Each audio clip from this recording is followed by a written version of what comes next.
শুভ সকাল। আজ বুধবার 22 এপ্রিল 2026। আজকের বিশ্বের শীর্ষ 10টি সংবাদ। আমরা শুরু করছি মধ্যপ্রাচ্যের একটি সংকটপূর্ণ মুহূর্ত দিয়ে, যেখানে একটি ভঙ্গুর যুদ্ধবিরতি তার মধ্যরাতের সময়সীমায় পৌঁছেছে। একটি গুরুত্বপূর্ণ গভীর রাতের উন্নয়নে প্রেসিডেন্ট ট্রাম্প আনুষ্ঠানিকভাবে ইরানের সাথে যুদ্ধবিরতি অনির্দিষ্টকালের জন্য বাড়িয়ে দিয়েছেন। এই সিদ্ধান্ত পাকিস্তানের নিবিড় মধ্যস্থতার পর নেওয়া হয়েছে। মার্কিন যুক্তরাষ্ট্র ভাইস প্রেসিডেন্ট জে.ডি. ভ্যান্সের নেতৃত্বে আলোচনার প্রস্তুতি নিয়েছে। তেহরান এখনও তার প্রতিনিধি দলের উপস্থিতি নিশ্চিত করেনি, যা কূটনৈতিক সম্প্রদায়কে উচ্চ সতর্কতায় রেখেছে।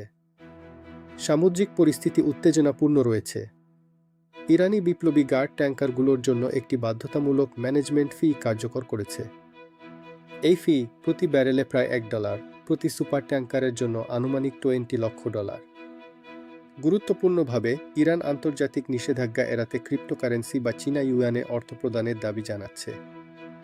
কর্পোরেট বিশ্বে অ্যাপল একটি ঐতিহাসিক পরিবর্তনের ঘোষণা দিয়েছে। টিম কুক 1 সেপ্টেম্বর সিইও পদ থেকে সরে দাঁড়াবেন।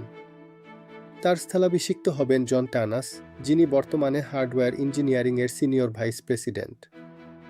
এই পদক্ষেপটি কোম্পানির হার্ডওয়্যার ইন্টিগ্রেটেড এআই-এর দিকে সম্ভাব্য মোড় নেওয়ার সংকেত দেয়।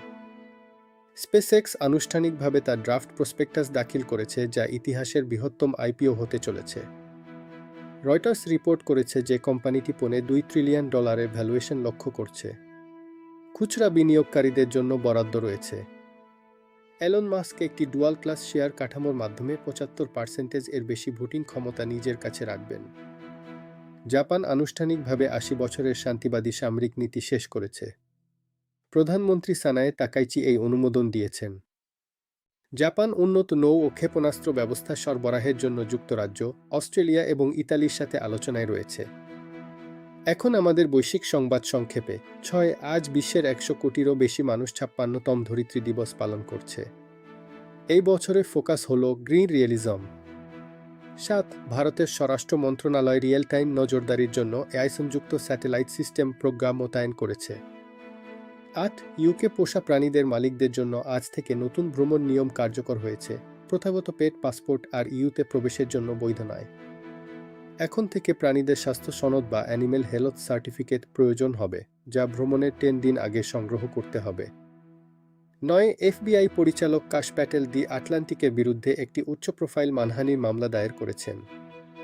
তাদের সাম্প্রতিক একটি ইনভেস্টিগেটিভ রিপোর্টিংয়ের বিষয়বস্তুকে তিনি অসত্য এবং তার মর্যাদাহানিকর বলে দাবি করেছেন। 10 প্রেসিডেন্ট পুতিন আজ সেশেলসের প্রেসিডেন্টের সাথে মস্কোতে বৈঠক করছেন। আলোচনার মূল বিষয় ভারত মহাসাগরে বাণিজ্য নিরাপত্তা। উভয় দেশ নৌ সহযোগিতা এবং আঞ্চলিক স্থিতিশীলতা বজায় রাখার লক্ষ্যে দীর্ঘমেয়াদী চুক্তির পরিকল্পনা করছে। এটাই ছিল 22 এপ্রিলের জন্য আমাদের শীর্ষ 10টি ব্রিফিং। আমাদের সাথে যোগ দেওয়ার জন্য ধন্যবাদ।